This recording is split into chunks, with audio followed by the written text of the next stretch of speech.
Welcome to Smugglers Square in Istanbul. It is here that migrants gather almost every day at sundown in the hope of buying a place on a boat to Greece. Their belongings are stuffed into plastic bags, so too are life jackets, which they buy here.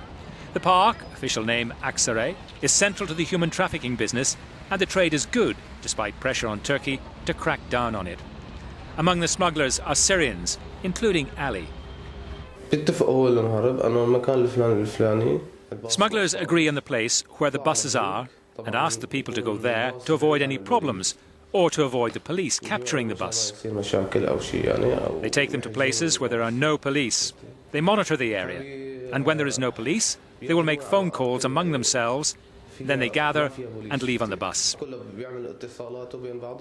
Within 15 minutes, everything is ready and the bus is on its way.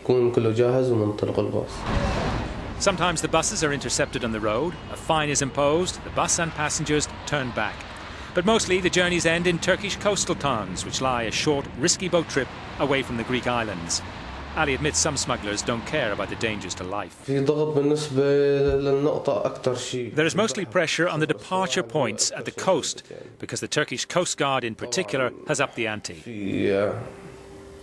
Of course, there are smugglers who do not care if there are high waves or no waves at all.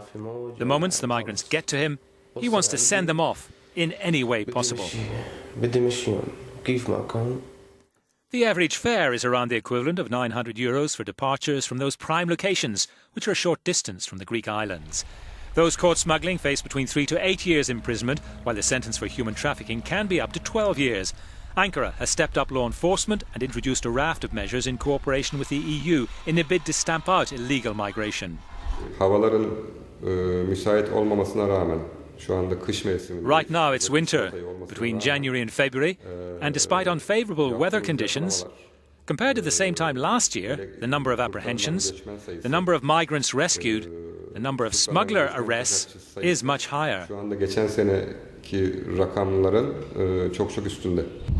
It's believed legislation is likely to be amended to introduce more severe penalties.